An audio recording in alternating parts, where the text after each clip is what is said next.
All right, welcome back everyone from the lunch break. I hope you've all kind of refueled, stretched, had a chance to kind of walk around a little bit. I know it was much needed. We had some excellent speakers before the break, and we have some great content lined up for the remainder of the program today. So in the interest of time, I'm just going to pass it over to Renee, I believe, to introduce the Ann Izzard Storyteller's Choice for Presentation and Awards. Thanks, Kristen. I'm going to introduce Ellen Tannenbaum, and she is the chairman of the Ann Izzard Storyteller's Choice Award Committee, and she's here to introduce the award recipients for the 15th annual season. Ellen is the head of adult services at John C. Hart Memorial Library and has been a storyteller for many years. So now let's hear from Ellen. Thank you, Renee. I'm just going to give you a little background on Ann Izzard, who our award is named for. Ann was a consummate storyteller. She enthralled her audiences, and her love of story was only surpassed by her love of those to whom she told to. She began her career in New York Public under Anne Carroll Moore. It was there she used her vacation time to do volunteer storytelling for the Herald Tribune fresh air camps, and she soon recognized the power of story for bonding her to her young audience. When she later worked as a children's librarian in Westchester County, she continued offering successful storytime programs. And while media was a progressively greater diversion in the lives of children, it was reported that more than 200 children lined up around the corner to wait for Ann to open the library to let them in Mount Vernon. In 1959, she became the first children's services consultant for the Westchester Library System. During her time in that position, she led classes, workshops, and monthly meetings on book reviewing and storytelling for the librarians. Her tenure was marked by her determined stand on quality in books, quality in storytelling, quality in service to children, and her personal assistance to each librarian in each library. She also served nationally on numerous ALA committees, receiving statewide and national honors to her dedication to children and their parents. After her retirement and her move from Westchester in 1976, Ann focused almost solely on storytelling and was a featured teller at the 1984 National Storytelling Festival in Jonesboro, Tennessee. For the remainder of her life, she told to adults and children alike, continuing to preserve the stories and the art of the oral tradition. We're very proud to present these awards today, and it's my pleasure to introduce Carol Birch. Carol Birch's commitment to telling stories and to libraries began in 1971. An Oracle Award recipient, she's known to many in Westchester County because of her many years as a children's librarian in the Chappaqua Public Library. Turn it over to Carol. All right, well, thank you.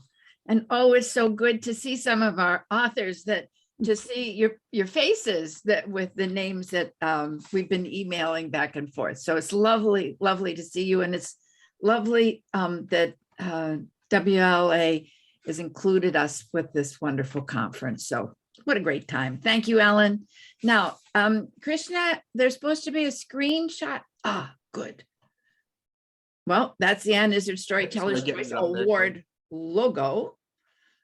And there's a picture of Ann. And this is what I'd like to talk about. As the screen shows, the Ann Izzard Storyteller's Choice Award includes stories from diverse cultures. 80 of the books, it turns out, are individual picture books. 81 are collections or anthologies of stories. 10 of the award recipients are more philosophical. They're stories, they're books that look at the big picture, how storytelling and literature and history and culture all intersect and reverberate. From Roland May's The Cry for Myth, he was the first one in 1991, one of my favorite books still.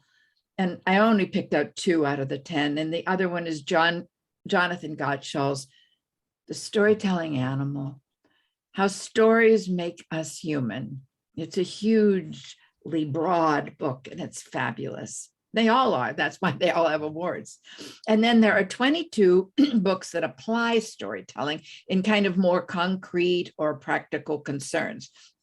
I picked out 4: Story by Story, Creating a Storytelling Troupe by Karen Chase, or Elizabeth Ellis, where she's talking more about a step-by-step process of story creation and enhancement. We have one delicious winner. It's Paul Yee's book, Chinese Fairy Tale Feasts. So I meant it literary. It's a literary cookbook. I meant it literally, that it's a literary cookbook. And then another sample is Jane Yolen on how to fracture a fairy tale. But now we're here today to celebrate this season's Anne Izard Award recipients. And as you enjoy a variety of colorful covers, which Krishna will be changing, we'll be reading annotations. And most of the annotations are followed by a brief excerpt from the book or further remarks.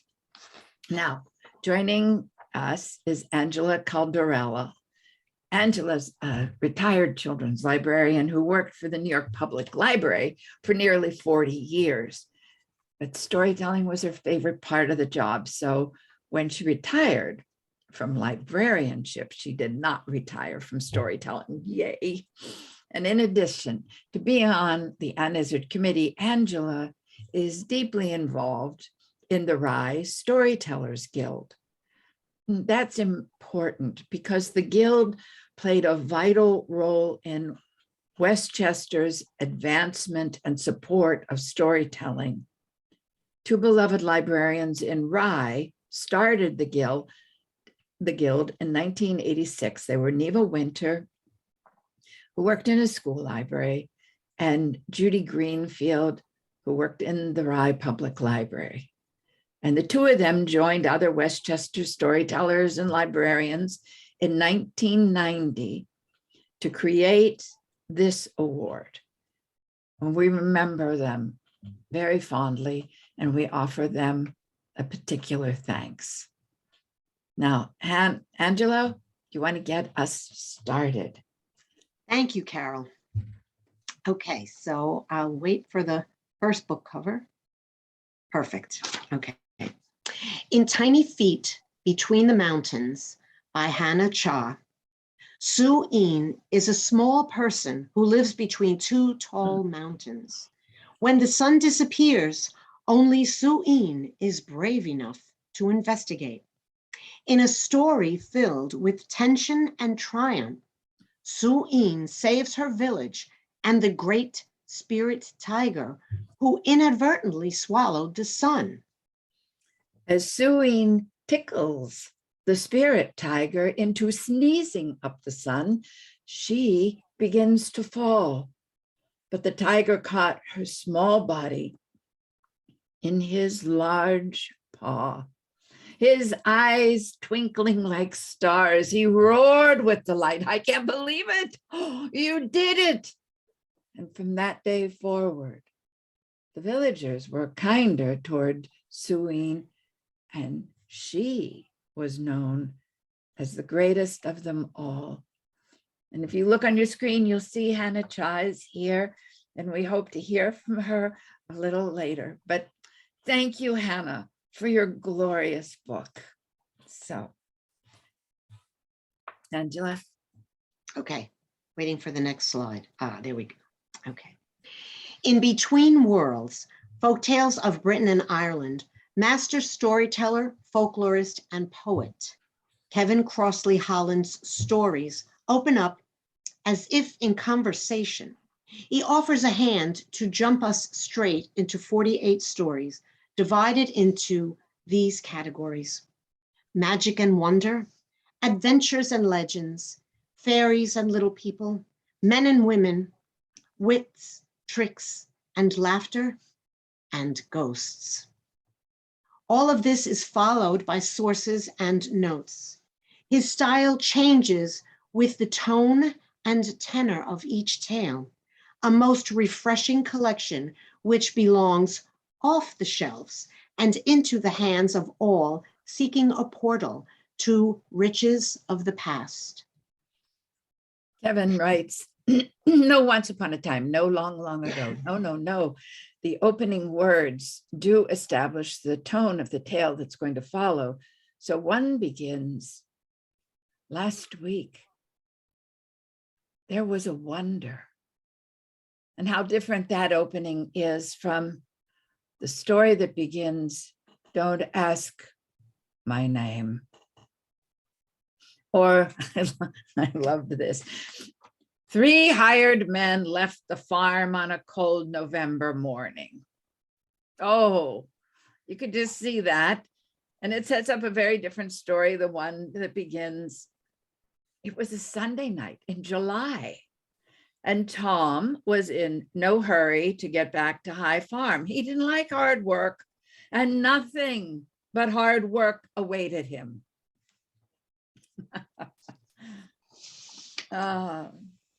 Geraldine Nolan wrote a book called Freedom Bird. And what is most unusual about the book is how warm and wise she is able to communicate a narrator, just a narrator who feels like that narrator must have a big lap to be cuddled in.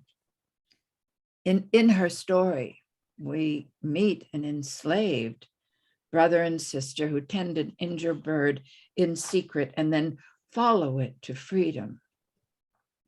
It's a moving tale set in the days right before the Civil War. This standout story just unflinchingly depicts the horrors of slavery and the indomitable spirit of those enslaved.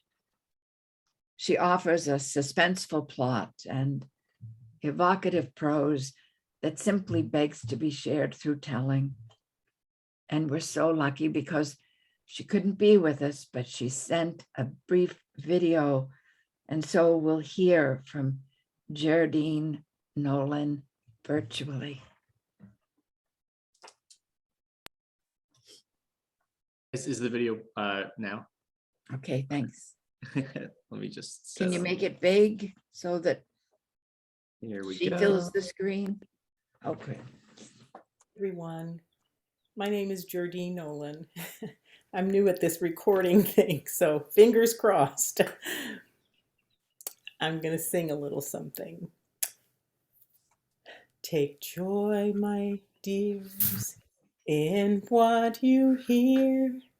Let it be a sweet, sweet sound in your ears. I sing that with all the hope. Well, my name is Geraldine Nolan, and it is a most welcome and happy surprise to be highly regarded and considered for the Ann Izzard Storytelling Choice Award.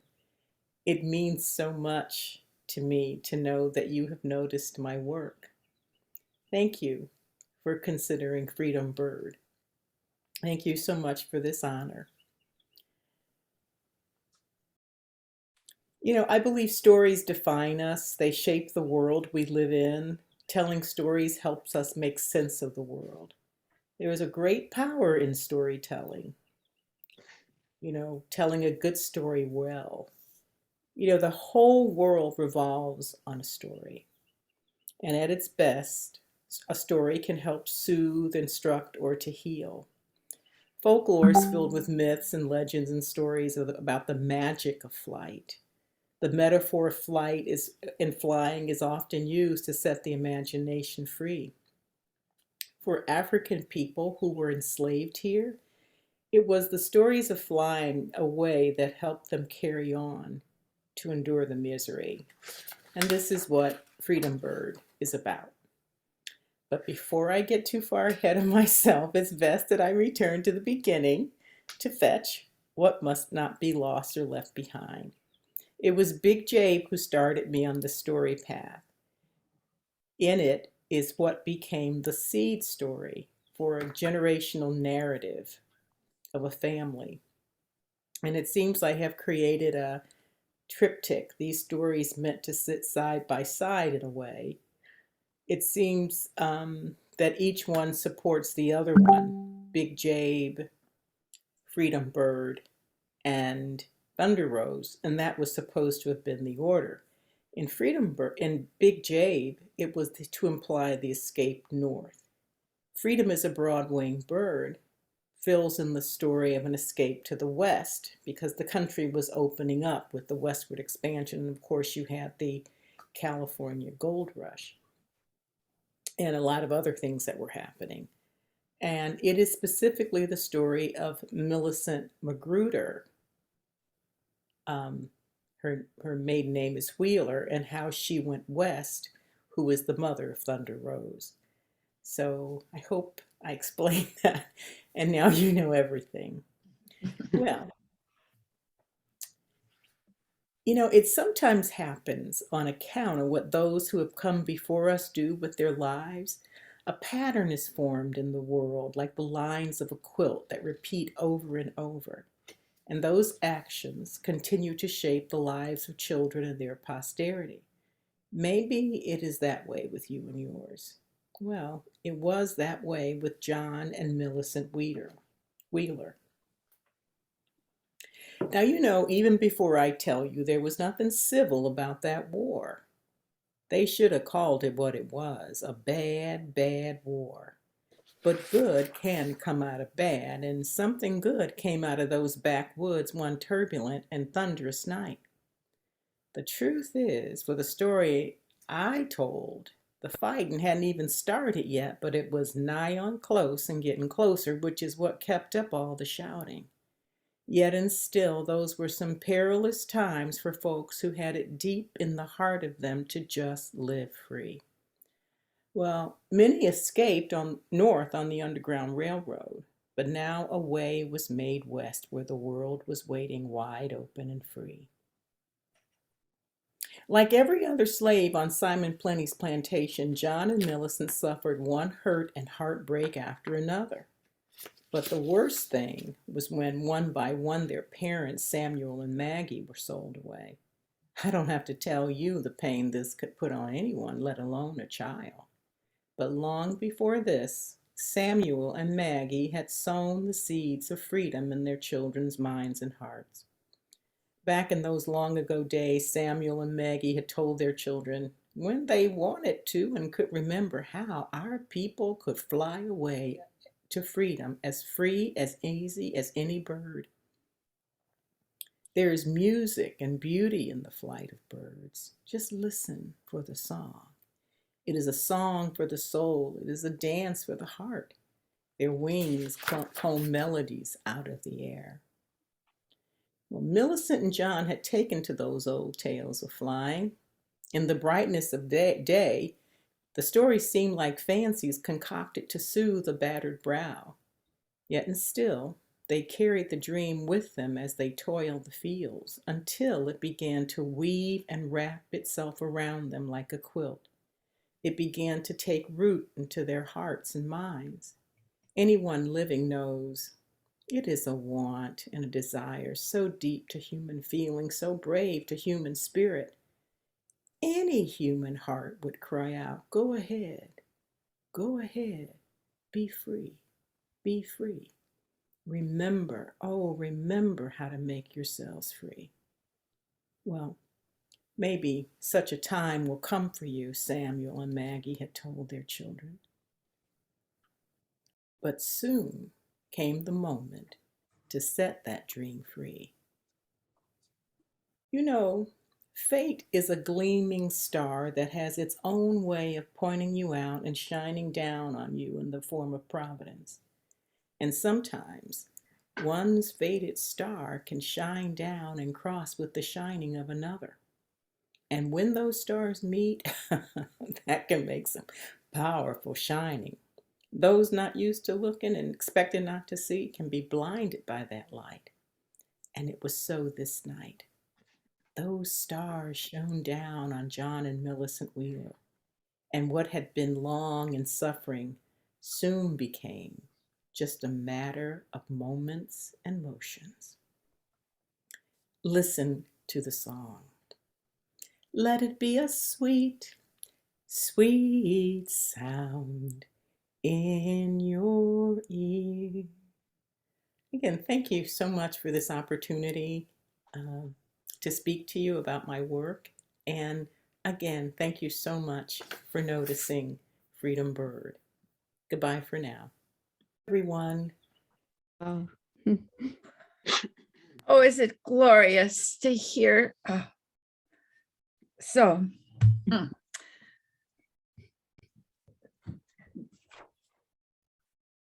yes, the next book is also by a glorious storyteller whom we have honored before, because Patricia Polacco really has a very special place in the world, doesn't she, of children's books and storytelling. In Bravest Man, she tells the story of Wallace Hartley, who placed others in lifeboats, yet bravely played with an orchestra to soothe the 1,500 doomed Titanic passengers. Hartley's body and violin were recovered. His violin actually still exists. And in counterpart to the heartbreak of the Titanic story, Polacco offers a heartening, fictionalized story of Jonathan, an Irish orphan who was helped and then saved by Hartley. Jonathan's gratitude and musical gifts celebrate Hartley's limitless bravery. This is a substantive story for a seasoned storyteller. What makes someone a hero? What does it mean to be brave? Patricia Polacco explores these questions in The Bravest Man in the World. Jonathan grew up in Ireland. Even though his family was desperately poor, his mother made sure he had a fiddle and learned how to play it. He was still only a boy when his mother passed away. He lived on the streets, playing his fiddle to survive. When Jonathan was attacked by street bullies and his beloved fiddle was smashed, he ran, hid in a warehouse, and slept in a mail sack. When he woke up, he found himself on a ship, but not just any ship. He woke on the Titanic, on her maiden voyage. On board, he met Wallace Hartley, a violin player and the leader of the ship's band, and he met Mrs. Weeks. When the ship hit an iceberg, Mrs. Weeks took Jonathan into a lifeboat, and in America, he became Jonathan Hartley Weeks. On the Titanic, Wallace Hartley and his band bravely played Nearer, My God, to Thee as the Titanic sank. In Polacco's book, a grandfather is saying to his grandson, "Now, child, do you understand the bravery of Wallace Hartley? His music was the last thing those 1,500 heard before they sank into a freezing, watery grave. That was Mr. Hartley's last magnificent gift to those terrified, frightened people that awful, dreadful night. Mr. Hartley stood on that deck with freezing, numbing water lapping at his ankles, and he played. He played with grace, grace under fire. All the newspaper headlines called him the bravest man who ever lived. And indeed he was. Indeed he was. Tira Saunders, Mangoes, Mischief, and Tales of Friendship is a confection of delight.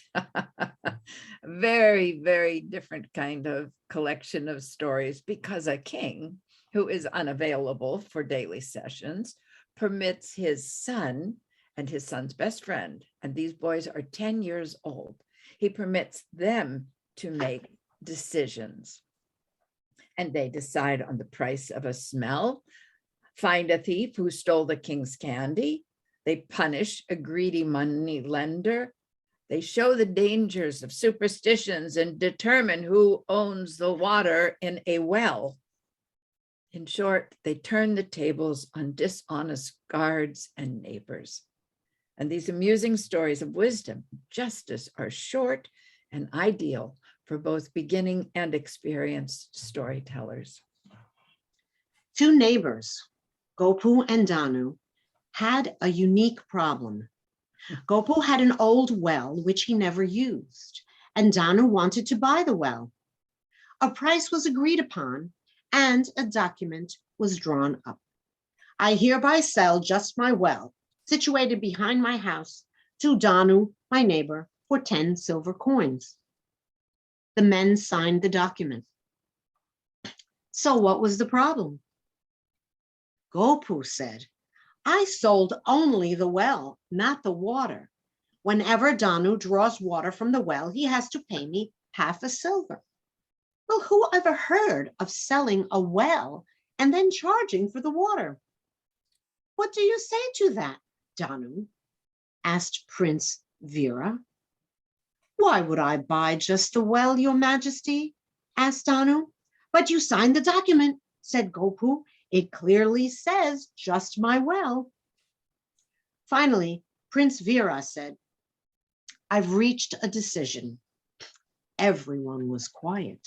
How would the prince solve this tricky case? According to the document, Danu bought only the well, said Prince Vera, and not the water. Indeed, he should pay half a silver every time he draws water. But, Prince Vera continued, he may have bought the well so that he could use it to store his belongings, or perhaps he wanted to live in the well. As soon as the well was sold, Gopu should have removed the water.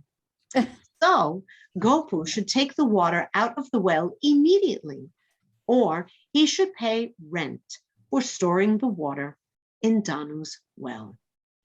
Justice is served. Justice is a big topic in Anne Izard Award recipient books. That's what the next book's about, by Sarah Jane Marsh. Most Wanted, Revolutionary Partnership of John Hancock and Samuel Adams. So you think you know how this Revolutionary War started? Oh, well, this delectable, lively retelling just re-educates us all. A revolutionary partnership between wealthy, fashion-conscious party-goer John Hancock and outspoken, unfashionable, liberty-obsessed Samuel Adams sparks a war. To the British monarchy, these unlikely friends become the most wanted.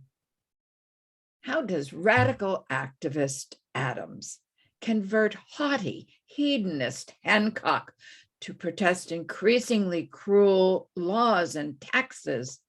Sarah Jane Marsh's tale reminds us what happened then links directly with events today. So history teachers and storytellers, this is news. Rejoice. And we can rejoice because Sarah Jane Marsh is right there. I can see her on my screen. Welcome. And thank you for your wonderful book. Well, thank you all. I'm delighted to be joining you today from outside Seattle, Washington. And thank you, Carol, and I believe Melissa, for such a spirited summary of my book, Most Wanted. That is award-worthy prose in itself. Haughty hedonist, I love it. Thank you. And also, thank you all so much for this award. The Anne Izard Award is meaningful to me because I wanted to tell 10 years of American Revolution history in 2,000 words in a lively way to hold the attention of a squirming fifth grader in the back row who might not be able to see the illustrations. So I really appreciate this award for storytelling. And I also want to acknowledge the 30-year history of this award, and that today's recipients also include books published in 2020 and 2021, two remarkably difficult and heartbreaking years due to the COVID pandemic.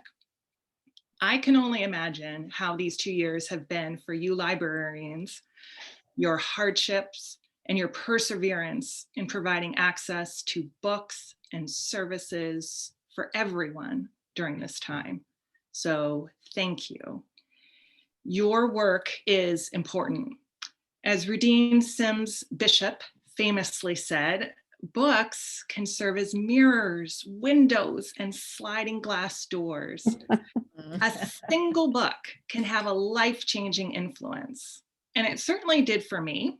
And it's thanks to a local librarian who put this book on display, Independent Dames by Lori Hulse Anderson. This book launched my fascination and my kids' fascination with the American Revolution. And this 2008 book was revolutionary in itself as it focused on the women in the American Revolution. Women who often have not been included in the narrative of our nation's founding, but also haven't been included as historians or authors of that history until more recently. And today, I don't have to tell you the narrative of our nation's history and who gets to tell it has become a battleground topic. Yes. So I appreciate the theme of your conference today, Diverse Voices in the Library. And so I wanted to share my author's note from Most Wanted, where I documented some of my journey on this topic. I began work on Most Wanted in 2015, initially drawn to the chaotic events in the Clark House on April 18th, 1775. Over time, my story expanded to the legendary partnership of John Hancock and Samuel Adams across 10 years. Even as I wrote, I continued to learn. Hancock and Adams were part of a broader story. The revolution was a mass movement of the people, a remarkable feat of grassroots organizing by ordinary citizens who rose to meet the challenges of their time. This is the history that gets celebrated. And this is the story I wrote through the lens of Hancock and Adams. But as I write this note in 2019, I've learned my own lens was faulty. The origin story of the United States is complex and contradictory, and it is not all to be celebrated. My blind spots as an author perpetuate a history that is narrow and incomplete. There is much more to the story. And although they complained of being enslaved by British taxation policies, all 13 colonies supported the practice of slavery. Hancock enslaved several people. And while the colonies demanded liberty from Britain, they denied rights to women, African Americans, Native Americans, and others not included in the Founders' Declaration that all men are created equal. And while Americans celebrated the birth of their new nation, they were trying to extinguish the existence of Native nations already inhabiting the lands they sought to colonize. So, how does America reconcile a patriotic pride in its revolutionary roots with the violence and human suffering inflicted in this history? These are important questions with which we must wrestle. History surrounds us still. My understanding of these issues is just beginning, thanks to the work of many courageous and deeply knowledgeable people, drawing attention to the lives and experiences often left out of our books and stories. These omissions distort our history, and as a result, our understanding of ourselves. So as you read Most Wanted, I invite you to engage critically with the text. Question my perspective, discuss whose stories are told and whose are not, and seek resources to expand your learning, some of which I've shared on my website. Together, our learning continues. And so I appreciate the opportunity to join you all today to celebrate the power of books and storytelling, and to recognize the important work of librarians such as yourselves in Westchester County and throughout the United States, work you've done in the past, work that is still ahead of you and all of us. And I appreciate you all. So thank you.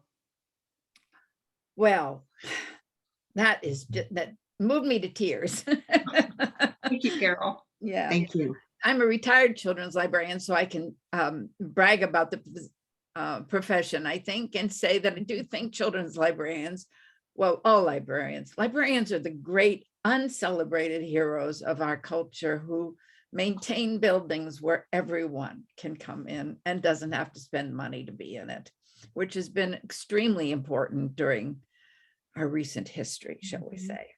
Absolutely. Yeah, thank you so much. Thank you so much, Sarah Jane.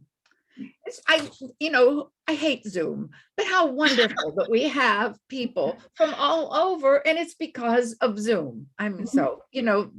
It's so hard to live in a paradoxical world and to live like right inside paradoxes, which is where we live. Now, the next book, Christmas Feast by Natalie Darjan, puts us right in the middle of a paradox, because Fox and his mates hunger for a savory Christmas feast, and setting out early, wily Fox finds a succulent turkey. But over weeks of Christmas preparations, the turkey outfoxes them all. Darjan's gem of a tale is easy to learn, and the laugh out loud antics will leave audiences, both young and old, chuckling with delight. Just hear some. When Fox stole a turkey for Christmas dinner, his friends, Weasel and Wolf, wanted to turn her into pâté that very night. Turkey scolded them sternly. Obviously, they needed to fatten her up before they ate her. Good grief, everyone knows that. Was this their first Christmas? Was this their first feast? Ashamed of their ignorance, the three friends followed Turkey's instructions to the letter. I just love how Turkey turns the tables on Fox, Weasel, and Wolf, and you will too. Oh, we're so pleased because Jo Fernahoe is also here, although I don't see her picture right this minute. Oh, there you are. Thank you for waving. Do you go by Jo? I don't know. We'll talk later. The 11, she goes on her thing, it goes Jojo. And I think Jojo is such a fun name to say. She wrote a book called The Crow and the Peacock. And like so many of these books, it looks simple and it speaks depths. Crow was content until he heard the cooing of Dove, whose lovely feathers made him feel dull.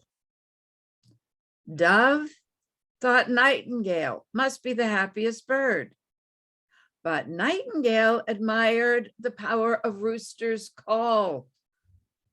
Finally, Crow finds beautiful Peacock, but caged Peacock thinks Crow, flying free, must be the happiest bird alive. Following the pattern of traditional stonecutter stories, Fernahoe's wise original tale just invites audience participation. And it will be easy to tell because the children in front of you will be telling it with you. Just hear.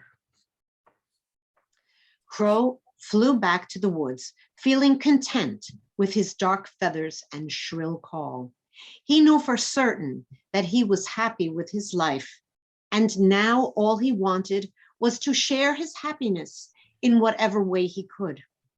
A satisfying ending as Crow opens Peacock's cage so that Peacock too can be free. Let's hear it for freedom. There's a lot about that, isn't there? And I hope, hear from Joe at the end. The next storyteller and author is our dear friend, Marianne McShane. And I say our dear friend because I worked with her for 20 some years at the Chappaqua Library.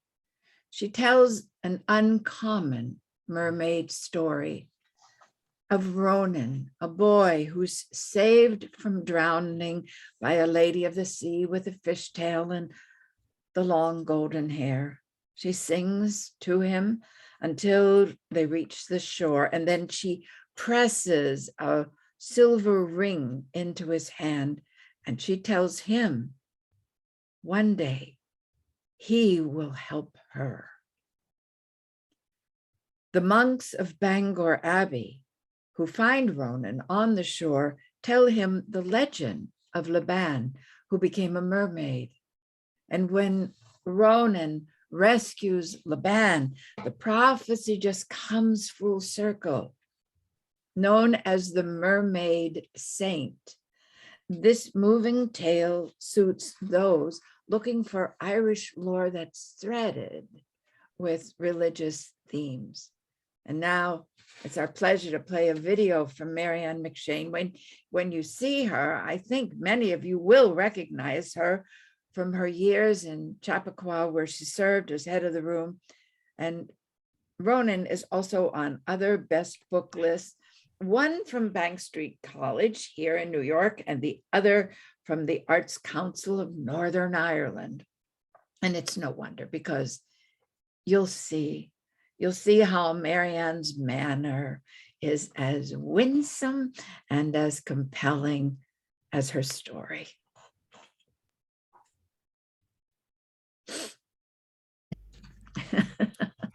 Well, hello everybody at WLA. It's lovely for me to be back in Westchester and to be part of the WLA conference, even if it is only virtually over Zoom. But most of all, it's so special for me to be here, thanking you today for the honor of choosing my first book, Ronan and the Mermaid, as a recipient of the Anne Izzard Storyteller's Choice Award. So my heartfelt thanks to all on the committee. Now, this is a homecoming of sorts for me, because it was at Chappaqua Library that I told stories for the very first time. And it was while I was head of the Children's Services at Chappaqua that I was on the very first Anne Izzard committee, selecting the inaugural award winners. But I never would have believed it back then if someone had told me that one day I would be receiving the award myself. So you see, fairy tales do happen. Now, the story of Ronan and the Mermaid was inspired by a little bit of a legend that I found out about my own town of Bangor on the northeast coast of Ireland. Our town was founded in the 6th century by St. Comgall, and the old histories say that one day Comgall baptized a mermaid, and she became Ireland's mermaid saint.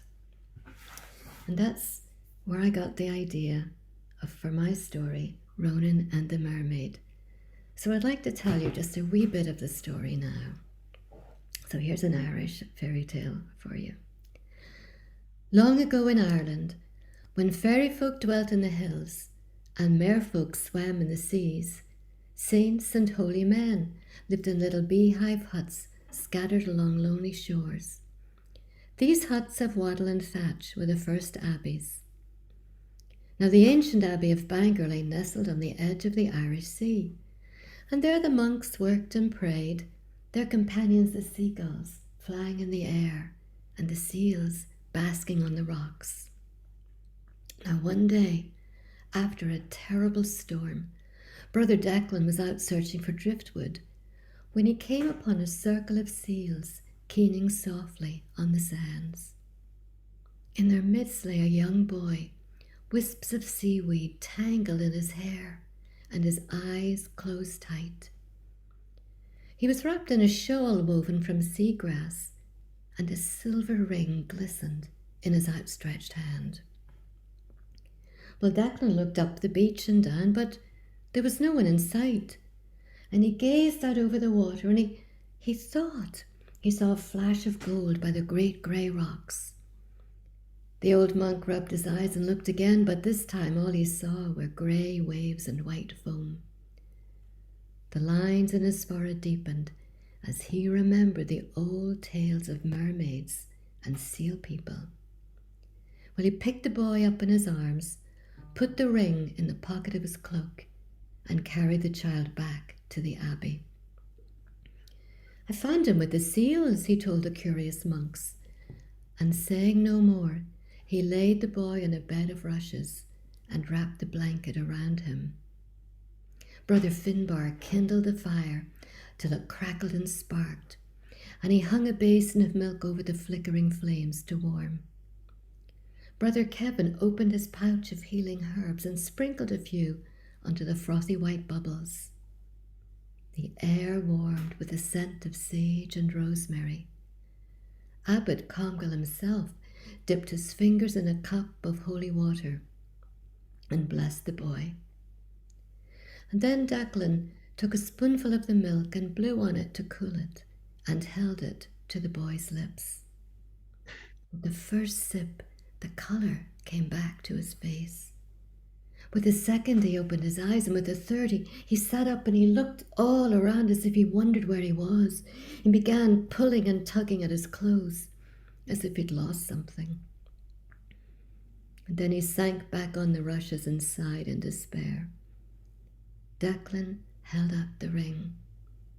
The boy's eyes widened. He reached for it and took it and turned it over and over in his hands, and he wondered at the tiny L engraved on it. "She gave it to me," he said, "the lady with the golden hair."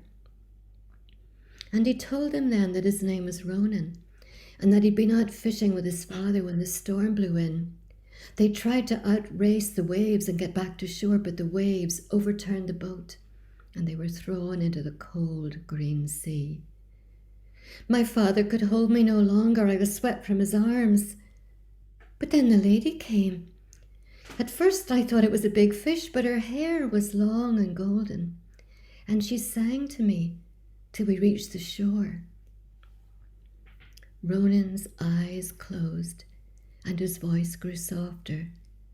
She pressed the ring into my hand, and she told me that one day I would help her.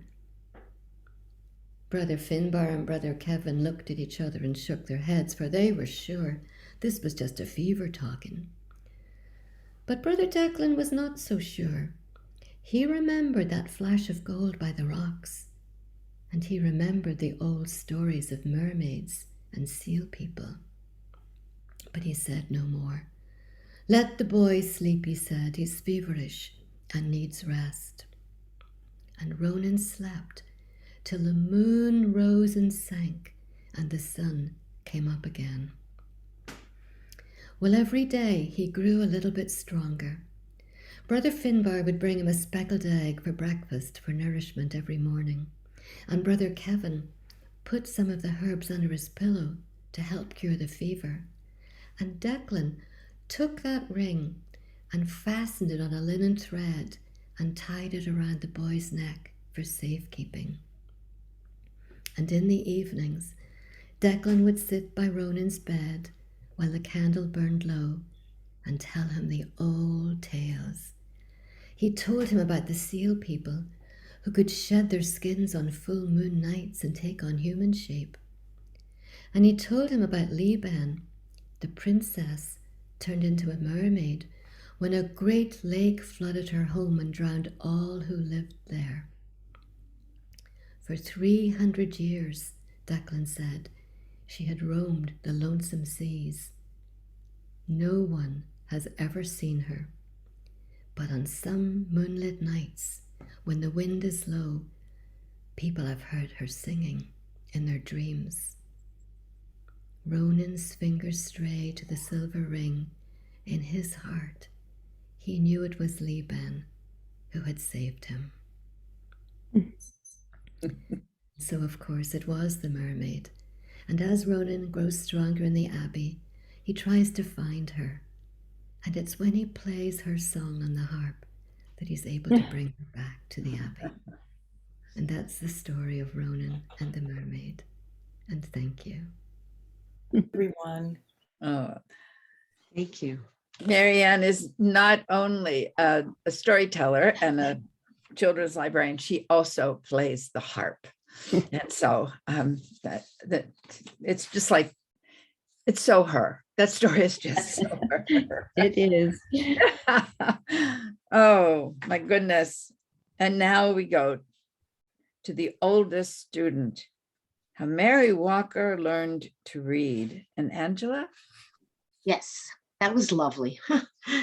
Okay. Rita Lorraine Hubbard's The Oldest Student, How Mary Walker Learned to Read, is an inspiring story of a dream deferred. Hubbard presents Mary Walker, born into slavery in 1848. She received a Bible at 15 and finally learned to read it 100 years later. The harsh realities as a hardworking yet marginalized Black woman thwarted her at each turn. Words would have to wait. Walker not only survived, she prevailed.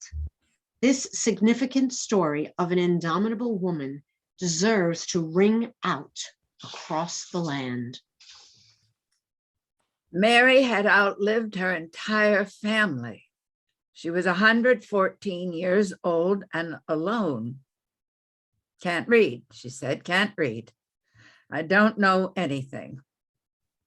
Mary stood at the window of her retirement home and gazed down at the world below. Words were everywhere, on billboards, on buildings, on store windows, and trucks. She sighed all this time, she thought, and they still look like squiggles.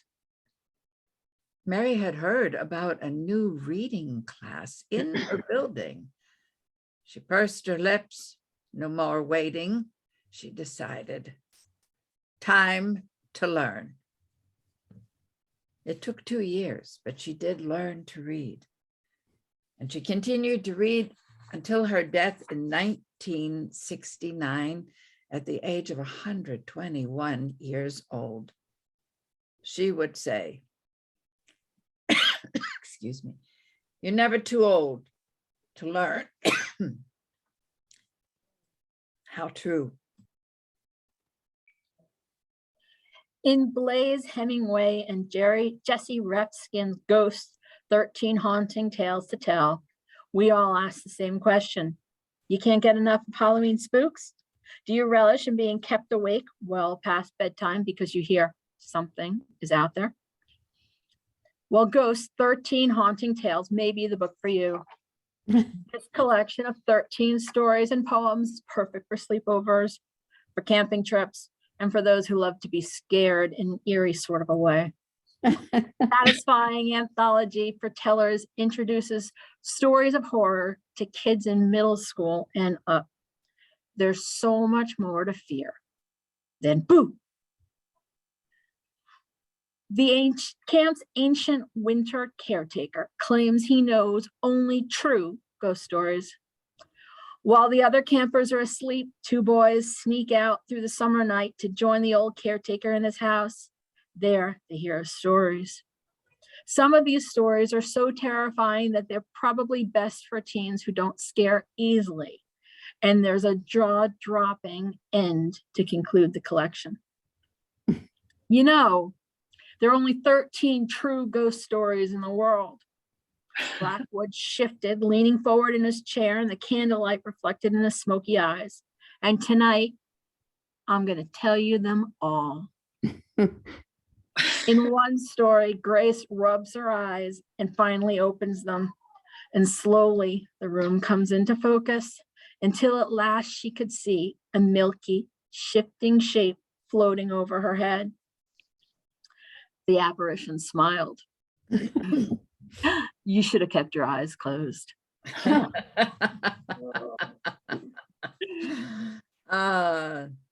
There's so much more that can be frightening. And we're lucky because Rasheen Karier is here. She wrote this wonderful story, Bahar the lucky. Oh, she wrote and illustrated it. And her spirited tale comes to life actually as a suspenseful picture book. It weaves the siren songs of easy money with the pool of power. Bahar earns little as an artist, even though the rugs that she creates are priceless beauty. But a series of madcap adventures and misadventures bring her wealth. Oh, and the favor of a capricious king. Bahar's life and family fortune transform, but at such a cost.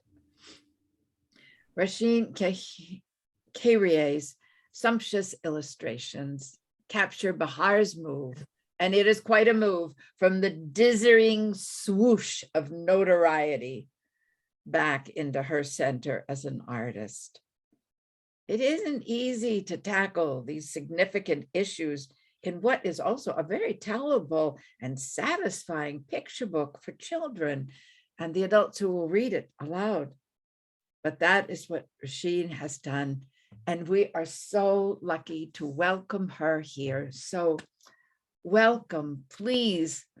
Oh, good, you're unmuted so that you can speak. We are so pleased with your book and so happy you're here. Thank you. Thank you so much, Carol. Thank you very much. Hi, everyone. I'm so happy to be here with you guys, joining you from Washington, D.C. It's a rainy day today. I am so grateful for this wonderful award. And when I received the email that I received this award, I was over the moon. It means a lot to me. It's very pleasant award. And you know, as an Iranian author and illustrator, I really wanted to share something from my country, Iran. And so I wrote Bahar the Lucky, and it's kind of, I inspired from my grandfather, who was a rug weaver living in Iran. And so Bahar also is a rug weaver, and she makes beautiful Persian rugs. But she earns very little, and she decided to rescue her family from poverty, and she tried to become a fortune teller. And that's how she started a dangerous and a strange adventure as a fortune teller. So I would like to read some lines from the book, if you don't mind. The following day, Bahar quit selling her rugs and bought the tools for fortune telling: a small round tray, a metal goblet adorned with stars, and 3 dice bearing strange signs. She then sat on a street corner. Soon, 2 of the king's servants came running. "Oh, master of mysteries, tell us where we can find the king's cat. The silkiest and fluffiest of all Persians has disappeared. If you don't help us find it, the king will chop us into 100 pieces, and you with us." Terrified, Bahar threw the dice. She then reached into her pouch for a handful of pistachios. "Here, walk straight ahead. As you do, each of you will eat 1 pistachio, then another, and so on. When you are out of pistachios, turn around 40 times. Then take 40 steps, and you will find the cat. Make sure you make no mistakes." The 2 servants took the pistachios and began walking, but Bahar feared they would never find the king's cat. Should I read more? I don't want to. If we have time, just one more page. So after eating the last pistachio, the palace servants turned around 4 times and walked 40 steps. In front of them crouched the cat, drinking from the fountain in the main town square. The two servants burst with joy. With the silkiest and fluffiest Persian in their arms, they ran back to Bahar to give her 10 gold coins as a reward. Bahar couldn't understand any of this, but she thanked heaven. Thank you. Thank you so much. I love that line, you know, they say to her, master of mysteries. And really, your talent is a master. To me, you're a master of mysteries with your talents. It's just Thank you, Karen. fabulous. So, oh, I moved my pieces of paper. My goodness. Oh, it's Angela. Yes, it's, Thank you. yes. The next slide we need. Perfect. Thank you. Well, thank you so much, Rasheen. That was really lovely to hear you read that. So now the 13th tale in our Baker's Dozen, Sugar and Milk by Thriti Omrigar, tells of a young refugee who feels lonely in her new country until she is comforted with a story. Her auntie tells her of a Persian leader whose people are forced to flee their native land. They sail to the shores of India, where the local king cries, "We have no room for you." But the wise leader cleverly convinces the king to change his mind.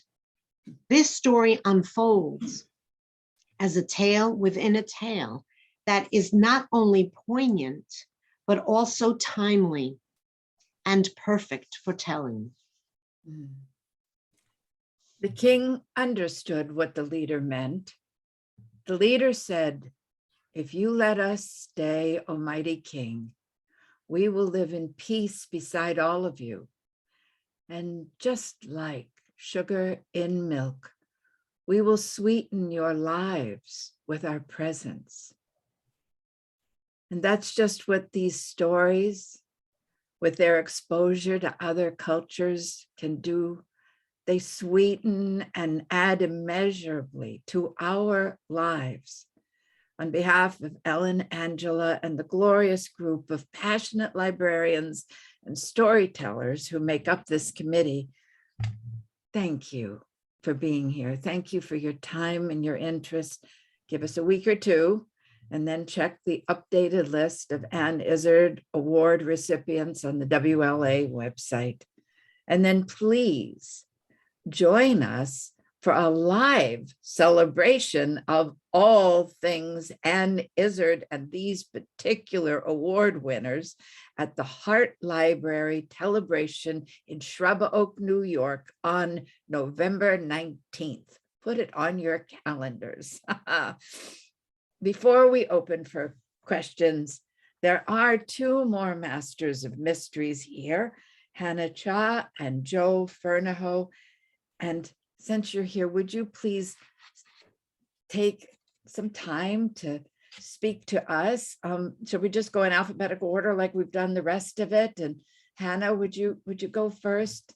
Please unmute yourself. And thank you for being here. And thank you for your wonderful book. Oh, thank you, Carol, and everyone here at WLA Annual Conference. As you can tell, I'm a little bit nervous.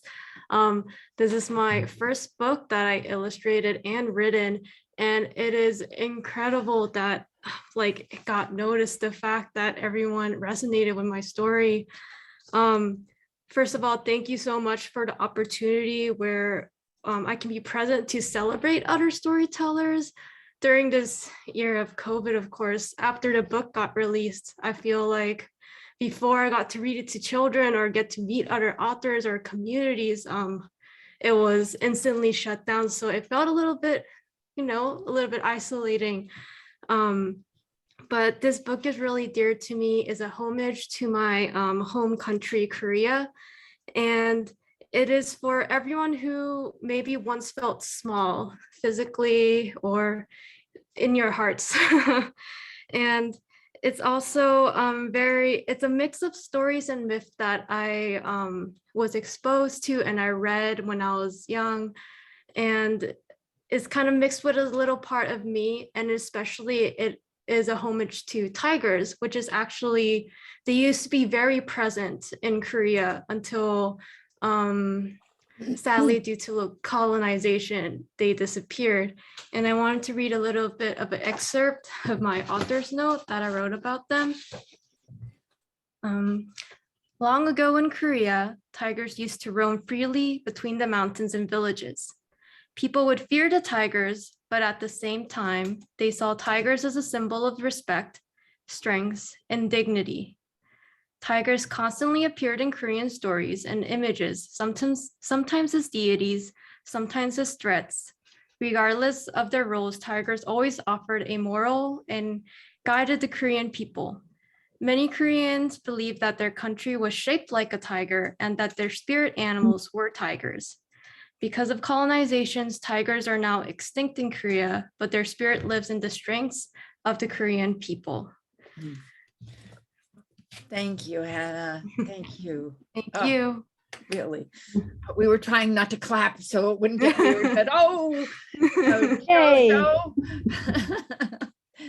Jojo, do you want to unmute so we can hear from you? Because Jojo also has this wonderful ability to take a big, serious topic about how we all just compare ourselves badly to everyone else around us and never find our true hearts usually. Till it takes us, most of us, so long. Jojo. Thank you. Well, first of all, it's lovely to be here. You must excuse me. My dog is in the background wanting to join in and barking. But yes, no, it was a wonderful honor to get this award. And basically, the story kind of came to me. I think really I've got a daughter she's now 22, but you know, kind of listening to all the stories that she comes back from, you know, when she's been at school and now she's at college and university. And it just kind of, you know, how, you know, children today are kind of, you know, constantly comparing themselves and they're never feeling good enough. And just basically this, you know, kind of this little crow and, you know, from when I was little, you know, kind of I used to be in maths class and I'd be looking out the window at the crows on the field, thinking they're having a much better time than I am at maths. And basically, it just kind of, you know, they're lovely. They're so intelligent, but so overlooked, kind of, you know, in comparison to all these beautiful birds and especially the peacock.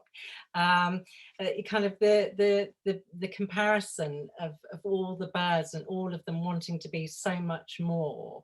I thought, you know, I kind of hoped it would ring true with the younger generation growing up in this world of social media, which is so harsh on them. It's a completely different world to when I grew up, where we were quite nicely isolated from everything, really. So so yes, so hopefully, you know, I hope the book will, you know, kind of, you know, enable, you know, parents to kind of, you know, talk to their children, read at an early age, to kind of instill that we're all beautiful. You know, whatever we are, whoever we are, you know, kind of really that's all my message I wanted to get. And Crow is, I came up with Crow when I was doing an MA in children's illustration in my 40s, because education never stops. And he appeared in one of my initial stories, and then I went on to kind of create the sun that is in the background of the cockerel.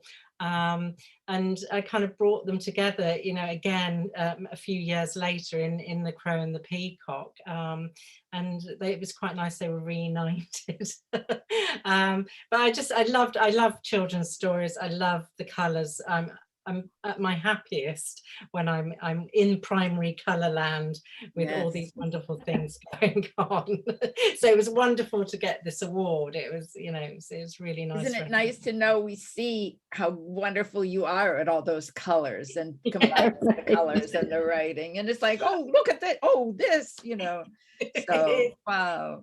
It's lovely. And where are you? You're in England, right? I am. I'm in Cambridge in England. So again, you're here because of Zoom, and it's so great. you know. It is amazing. It's a lovely end to the week after I teach graphic design to 16, 17-year-olds, and it's been quite a hellish week. So it's lovely to be here. Oh, we feel your pain. So we do have time for a question or two. So I don't know if there's anyone here who would like to ask anyone a question. I would just like to say, as a committee member, every single book on this list is wrestling with everything that is going on in this country today. It is so moving. It is. It just does make me weep. Thank you. It does. I agree. You know, people who don't know children's books dismiss them, and children's books are just the best. I mean, it's just, you know, does anyone else have a question or something they'd like to say? Or, well, then I'll tell you a funny joke to end it, because Rita there was. wants to say something, Carol. Oh, where's Rita? I don't see. Oh, Okay. here. So, oops. Well, whatever screen you're on, I don't see it. Yeah. Oh, I'm so glad you're here, Rita. Yes. So I just wanted to thank the authors that took the time to present, because it's so much more wonderful. I mean, we spent 3 years reading books, arguing about them, supporting them. But it's so amazing to meet the people who created these wonderful books. And also to say that it wasn't an easy list to choose, because there were other wonderful books that we couldn't choose that are out there to be discovered from people in libraries. So I'm grateful to the Westchester Library Association and the for making this conference available to us to present the awards. And all I can say is, next year, live. From your mouth to God's ear, or whoever, Mother Nature. I should take that under serious consideration for next year. Okay, I don't know who that was, but It was Kim. Yeah. No, we're hoping to do the same thing next year. Yeah, or at least a hybrid of something in and out, for those who feel comfortable and those who don't. Yeah. But thank you very much. I posted beautiful and wonderful books. Thank you to the authors and the committee members. And I'll see you at Heart on the 19th of November. All right. Oh, good. At the Heart Library. Thank you. And we really have to thank Krishna, because Krishna, thank you so much. You have a can-do spirit and technical know-how, and it's a wonderful thing in a human being. I'll take the compliment. All right. Well, you deserve it. So thank you. Here's to all for Krishna. being here. Yeah. Here's to Krishna. I think we could clap now. What the hell? So before I move on to the next section, which will be Yes. about the Professional Development Award, Okay. Deborah Nelson asked in the chat, would any of these authors like to do a book talk? Who could people reach out to? Oh, you mean a book talk? Oh, Kelly, come to the place and do a book talk. Yeah, either the library or on Zoom. Or Zoom in, I guess, for the people who are away. further away. Absolutely. Yeah, what's the easiest way to contact the authors? Is it best to go through Ellen and she can send us a list, or? Yeah, I can send the list of the authors and contact information to anybody that's interested. Particularly in hiring them. And Ellen Tannenbaum can be found on the WLA. She has a WLS mail website. Sorry, email. Email, yeah. All right. She's also from the Hart Library, in case you need to telephone her. It's JC Hart, which used to be Shrub Oak, which is now Yorktown. All right. Thank you, Kim, and thank you, everybody. Thank you, everybody who was part of that big multimedia presentation. So next, I'm going to announce the Professional Development Award winners for 2022. So hello, everybody. Krishna Vrodigan here, one of the professional development chairs for WLA. Unfortunately, my co-chair, Megan Fenton, was pulled away by library work. She's too busy serving the people of Westchester. So we'll forgive her. We'll move forward with the awards. But I can't thank Megan enough for all the work she's done with the professional development role. So every year, WLA awards up to 2 reimbursable scholarships to be used in a professional development activity designed to enhance the library professional's career. Whether it's a conference, a graduate course, management training, or specialized certification, the award is designed to financially support the continuing ed for people who work in our field or who would like to work in our field. You can read more about all of the innovative ways that these awards have been used in the past by visiting our website, where the essays of our previous professional development award recipients have been posted. And I'll send that link into the chat after this. And beginning this year, actually, to provide the most financial support possible, WLA has doubled the reimbursement scholarship amount of these awards to $1,000 each. So that was very exciting. We hope that going forward, this will have a greater impact on the capacity and development of the award recipients. And we're delighted to be able to offer this increased support. So I see we have our 2 winners here. So I'll, if you're available, I will highlight you guys after the intro. But without further ado, first I'll introduce Veronica Berger, who is a library trainee in the children's room at the Larchmont Public Library and part of the Westchester Library System here in Westchester County. Veronica is enrolled as a library school student at the Pratt Institute in New York City, and she'll be using her award to pursue a course in digital accessibility. The goal of the course is to introduce students to ways of designing digital technologies and interfaces that consider the full range of human diversity. Congratulations, Veronica. We look forward to hearing about your experience with the course and learning from your experience as well. Anything that you can share back with us. Is there anything you'd like to say to the group? Yes, I just want to say thank you. Thank you so much. I'm very grateful and very excited to be able to accept this award. I've been working in libraries on and off for a little while. I actually started at the Larchmont Library as a page when I was in high school. And I know that there's a lot that comes with experience, but I also think education is everything. And I'm really excited to have the chance to approach my practice with more intentionality. So thank you. Yeah, thank you for everything that you've done and will continue to do for the libraries. So now our second winner is Andrew Luciano, who's a library school student with SUNY Albany and has recently completed an internship or internships both with Westchester Community College and the United States Securities and Exchange Commission. Wow. Andrew will be used, and I gotta say, you have great letters of recommendation from both. So Andrew will be using his award to pursue courses in archives and manuscripts, as well as records management.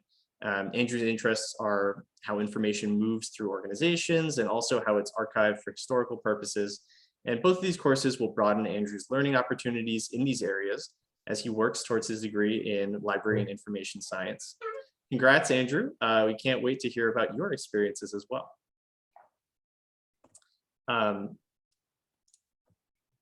So with our sincerest congratulations to both Veronica and Andrew, we can't wait to see what you both accomplish. We encourage anyone else who's attending or viewing this who's interested in pursuing a professional development activity to consider applying for the WLA Professional Development Award in the next year's cycle.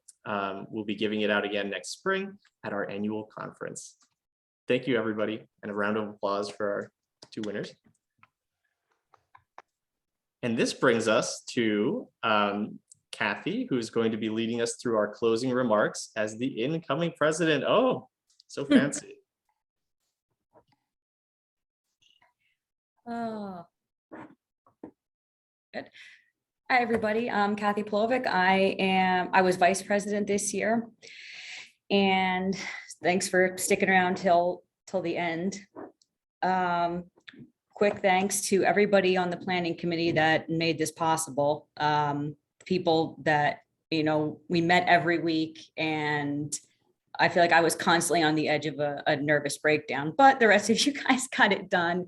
And this wouldn't have happened without you. So you have my gratitude for all the hard work that you did. And thank you to all of our speakers today. We had a great panel of speakers, and I hope to continue that tradition next year and also at our midwinter. And I'd also like to acknowledge our incoming board members. We have a new treasurer, Lynn Perlman, a treasurer-elect, Donna Galeman, Secretary Erica Heinzelman, and we are still looking for a vice president, and we would like to have a secretary-elect. So if you're interested in fulfilling any of those roles, please reach out to me. I will put my email address in the chat. And we are also looking for someone to serve as a co-chair of the Professional Development Board, right, right, Krishna? Yes, indeed. Yes. So if you're interested in that, you can send me an email as well. I'll put you in touch with Krishna. And right. And I think that I now get. You forgot me. I'm going to be becoming the past president. Right, Kim Stucco will become the past president, which means now I get to do this to my little thing. It'll read Madam President. Oh, but seriously, thank you all so much. I look forward to working with our new board members, and we will hopefully be seeing you next year in person or even hybrid.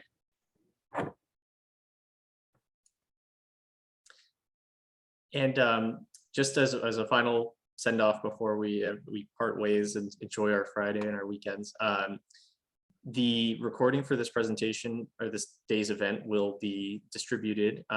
We will be sending an email out with the continuing ed certificate and some of the resources and contact information that we received today. And in addition to that, we will be asking for feedback. So we'll have a little survey in there. Completing the survey will enter you for one of 3 raffles, gift cards for purchasing books, courtesy of Cengage and the Village Bookstore. So keep an eye out for that email, fill out that feedback form, and enter for your chance to win. One last thing, happy Mother's Day to those who it's appropriate for. Okay, officially we don't have a gavel to hit or anything. We're just gonna boing boing or motion to begin our weekend. Now we can break out the wine. Seconded. Yeah. Stop the recording and then we'll have a real conversation.